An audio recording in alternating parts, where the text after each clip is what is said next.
Okay, so today I decided to make an update and basically describe my entire tank setup from top to bottom.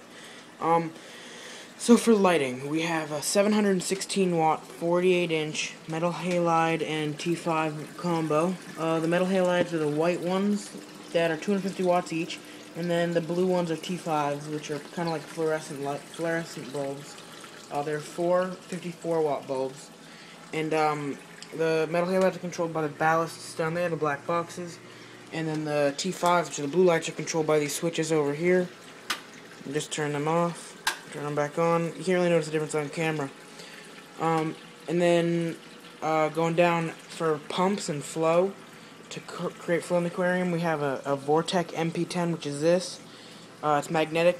It goes half on the motor on the outside and an impeller on the inside. This is the best you can get when it comes to moving water around. Very strong. It comes with a little controller over here on the green mode right now.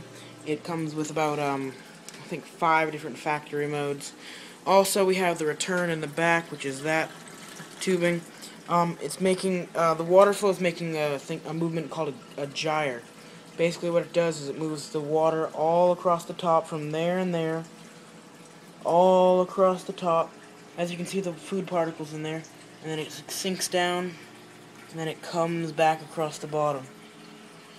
And basically makes no dead spots. All the water in there is moving. Including, can't really see because of all the algae, but in there, moving. Normally where you would have no water flow. As for rock, I just have basically, regular reef rock, some Florida live rock mixed in. And now for corals. I have tons of corals. None of them are open right now. That's a torch coral. Normally it's all open and waving. Those are zoanthids. You can't really see those. They're super toxic. Mushrooms that are shriveled up. Chalice, it's all closed up. And then toadstool, it's all closed up. Large toadstool, it's all closed up. And these are all examples of softies. The soft corals that are all fleshy. Ones like that one and that one are called SPS, or small polyp stony corals, that basically have no flesh. You can't feel the flesh. It's like basically like touching rock. If you go over here, I got a nice brain coral, some more SPS. Alright, not the best selection, but I'm getting a frag tank set up soon so I can get a lot nicer corals. This is my favorite. It's a blue polyp German digitata. Another type of brain coral. A few more corals that are kind of closed up. A little anemone. The green one's called Hydrophora. Very poisonous to the fish and corals. Whereas those and those green ones over there, and ones I'll show you in a minute, are extremely toxic to humans if you ingest them. For fish, I have a little flame goby and a little blue-green chromis. Pretty cool. I also have a snowflake moray eel, but he likes to hide. Can't really see him too much. Doesn't really see him too much since I put him in the new tank. I really like the way I did the rocks out. It's got like a nice little wall over there, an opening where the little goby likes to hang out, and then another steep wall on the other side. Very nice, in my opinion, but I set it up, so pretty cool. Also, I like how it's got like a nice little flat top to it. So eventually when I fill this up, basically when I fill this up, it's going to be like that and that. Different colors, different shapes over the entire thing. And that side's going to be really nice too. So, on like a freshwater tank, they have a filter of some kind that hangs on the back. Or something like that. On a saltwater tank, everything's a lot more delicate. And you need a lot more complicated filter.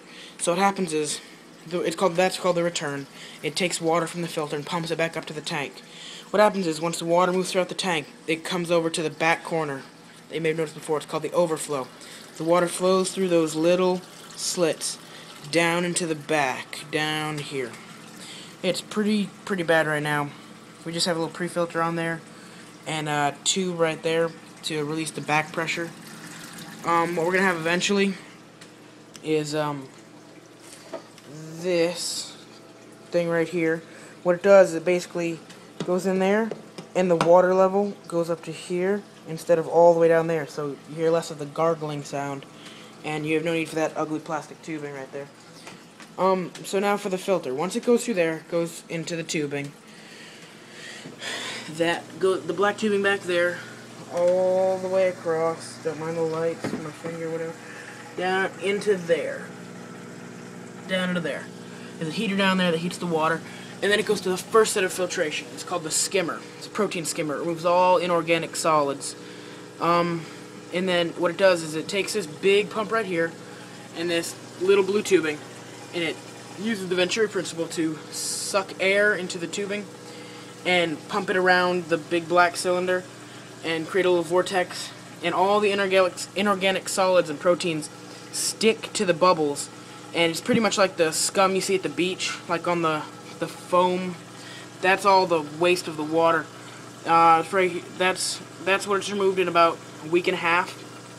And then once it's done with this second chamber, it overflows into this next chamber that's got 99% of the biological filtration.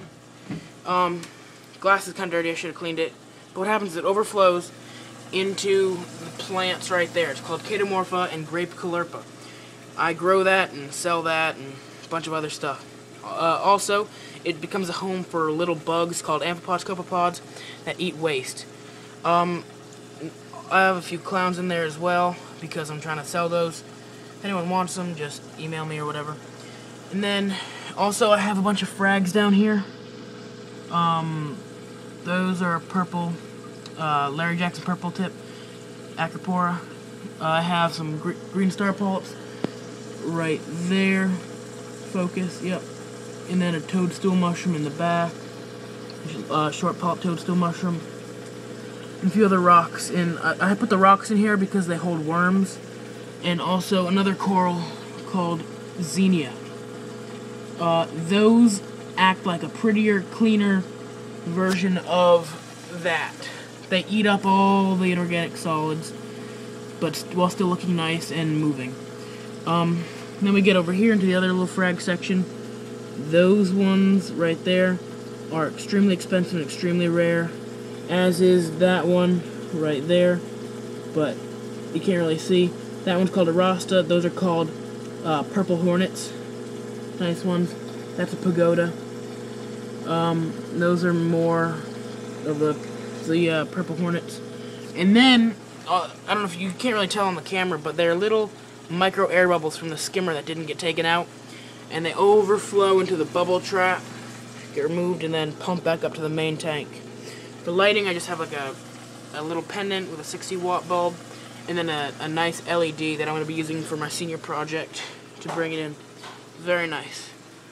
So this is pretty much my whole tank. What I have set up so far. I'm going to be getting more corals, more fish too. I'm going to be getting like a yellow tang, and then a purple hippo tang, pretty much what people call Dory from Finding Nemo. And then I have some Nemos down there. Yeah, so that's pretty much everything. Thanks for stopping by.